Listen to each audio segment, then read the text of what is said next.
नमस्कार। हंता वायरस, डर या सच, चूहे से मौत का खतरा, क्या हम सुरक्षित हैं? एक छोटा सा जीव और इतना बड़ा खतरा जो आपके घर की दीवारों में छुपा हो सकता है, अनाज के गोदामों में घूम सकता है, खेतों के आसपास मौजूद हो सकता है। क्या वही आपके शरीर तक एक खतरनाक वायरस पहुंचा सकता है? क्या भारत, क्या मध्य प्रदेश और हमारे बाकी राज्य पूरी तरह सुरक्षित हैं, या हम एक ऐसे खतरे को हल्के में ले रहे हैं जिसका नाम सुनते ही मेडिकल दुनिया सतर्क हो जाती है? इंटरनेट पर खबरों की बाढ़ आ गई। लोग पूछ रहे हैं कि क्या ये कोई नया खतरा है? क्या भारत और विशेषकर हमारे राज्यों में इसका कोई असर है? विश्व स्वास्थ्य संगठन यानी WHO इस पर क्या कह रहा है? आज आईवैक पर हम इस विषय की पूरी परतें खोलेंगे, बिना डरे, पूरी सच्चाई के साथ, क्योंकि हमारा मकसद है जागे रहिए, आगे रहिए। हंता वायरस नया नाम नहीं है, लेकिन जब भी ये चर्चा में आता है सवाल बढ़ जाते हैं।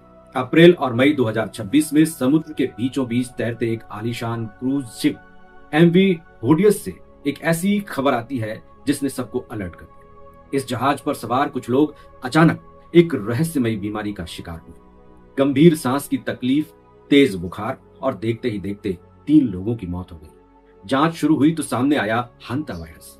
ये वायरस मुख्य रूप से कुछ कृंतक जीवों यानी चूहों और गिलहरी प्रजाति के चूहों से जुड़ा माना जाता है। चूहों के मल मूत्र, लार या उनसे दूषित धूल के संपर्क से संक्रमण का खतरा बन सकता है। यानी हवा से हवा नहीं, बल्कि हमारी लापरवाही से ये बढ़ता है। दुनिया में इसकी 2 मुख्य श्रेणियां देखी गई हैं। अमेरिका में ये फेफड़ों पर हमला करता है, जिसे हंता वायरस पल्मोनरी सिंड्रोम कहते हैं।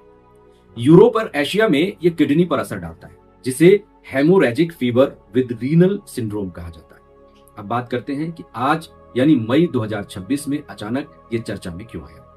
दरअसल दक्षिण अमेरिका के अर्जेंटीना से चले एक क्रूज शिप पर एक यात्री सवार हुआ जो पहले से ही वहां के स्थानीय एंडिस नाम हंता वायरस स्ट्रेन से संक्रमित था। इसके बाद जहाज पर कुल 11 मामले सामने आए और 3 लोगों की जान चली गई। अब सवाल उठता है कि क्या यह आम फ्लू की तरह फैलता है? विश्व स्वास्थ्य संगठन ने अपनी ताजा रिपोर्ट में साफ किया है कि इस घटना से पूरी दुनिया को घबराने की जरूरत बिल्कुल नहीं। वैश्विक स्तर पर इसका जोखिम बेहद कम है। सामान्य तौर पर हंता वायरस एक व्यक्ति से दूसरे व्यक्ति में नहीं फैलता। क्रूज शिप पर जो स्ट्रेन मिला वो बेहद दुर्लभ परिस्थितियों में ही बहुत करीबी के संपर्क में आने पर फैला, लेकिन समाज में इसके फैलने की कोई संभावना नहीं देखी गई।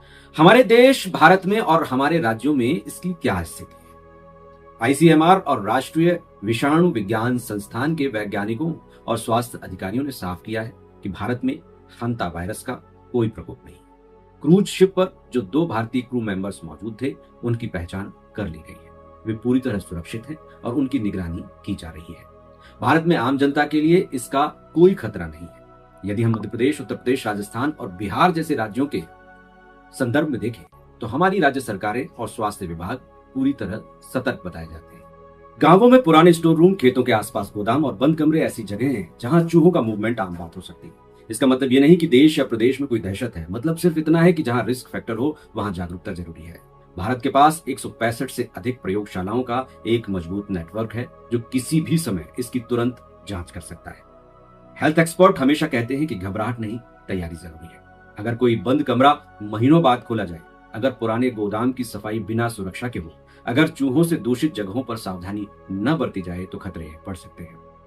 याद रखिए कि डर बीमारी से बड़ा नहीं होता, बल्कि लापरवाही बड़ी होती है। जागे रहने और आगे रहने के लिए यह जानना जरूरी है कि इसके लक्षण क्या हैं और किन लोगों को ज्यादा सावधान रहना चाहिए। इसके शुरुआती लक्षण बिल्कुल सामान्य फ्लू जैसे होते हैं, जैसे तेज बुखार और सिर दर्द होना, मांसपेशियों और पीठ में गंभीर दर्द होना, चक्कर आना, उल्टी या पेट में तकलीफ होना और गंभीर स्थिति होने पर सांस लेने में बहुत ज्यादा कठिनाई होना। इन लक्षणों का मतलब हर बार हंता वायरस नहीं होता, लेकिन अगर आपकी चूहों वाले क्षेत्र की कोई हिस्ट्री हो तो मेडिकल सलाह जरूरी है।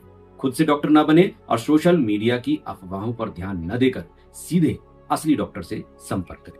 चूंकि ये चूहों से जुड़ा मामला है, इसलिए जो लोग अनाज के गोदामों में काम करते हैं, खेतों में काम करने वाले हमारे किसान भाई बहन, या जो लोग बहुत समय से बंद पड़े पुराने घरों या कबाड़ खानों की सफाई करते हैं, उन्हें विशेष ध्यान रखना चाहिए। सूखी झाड़ू लगाने के बजाय गीले कपड़े या सैनिटाइजर का उपयोग करना बेहतर होता है, ताकि धूल के कण हवा में ना उड़े। कई बार खतरा बाहर से नहीं आता, हमारे अपने घरों की अनदेखी से पैदा होता है। बंद स्टोर, पुराने बक्से, अनाज के ढेर और कूड़े में जब चूहों के निशान दिखते हैं, तब हम लापरवाही बरतते हैं और फिर कहते हैं कि अचानक ये कैसे हुआ। अचानक कुछ नहीं होता, चेतावनी हमेशा पहले आती है।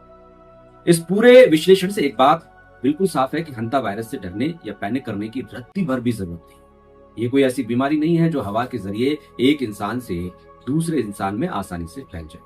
बस थोड़ी सी जागरूकता ही इसका सबसे बड़ा बचाव है। अपने घरों, दुकानों और विशेषकर अनाज भंडारण वाले स्थानों पर चूहों को न पनपने दें। भोजन और पानी को हमेशा ढककर रखें ताकि वे चूहों के संपर्क में न आए। किसी भी पुरानी या बंद जगह की सफाई करते समय चेहरे पर मास्क का उपयोग जरूर करें।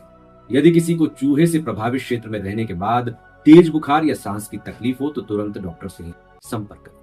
अब एक बात जो भारत को पूरी दुनिया से अलग बनाती है, हमारा सनातन ज्ञान केवल शरीर नहीं बल्कि मन और जीवन शक्ति की भी बात करता है। विज्ञान हमें इलाज देता है और हमारा अनुशासन हमारी रोग प्रतिरोधक क्षमता यानी इम्यूनिटी को सहारा देता है। हमारे सनातन धर्म में योग, प्राणायाम और ध्यान को जीवन का आधार माना गया है, जो शरीर को भीतर से मजबूत बनाती है। आज पूरे देश में सिद्ध योग और ध्यान पद्धतियों का प्रचलन काफी तेजी से बढ़ा है। गुरु त्याग सिद्ध योग इम्यूनिटी बढ़ाने में काफी कारगर साबित हुआ है। सिद्ध योग के माध्यम से लोग अपने मानसिक तनाव को नियंत्रित करते हैं और अपनी आंतरिक ऊर्जा को जागृत करते हैं, जिससे शरीर की प्राकृतिक रक्षा प्रणाली मजबूत होती है। तो आज इतना ही। जागे रहिए, आगे रहिए। आइए, नमस्कार।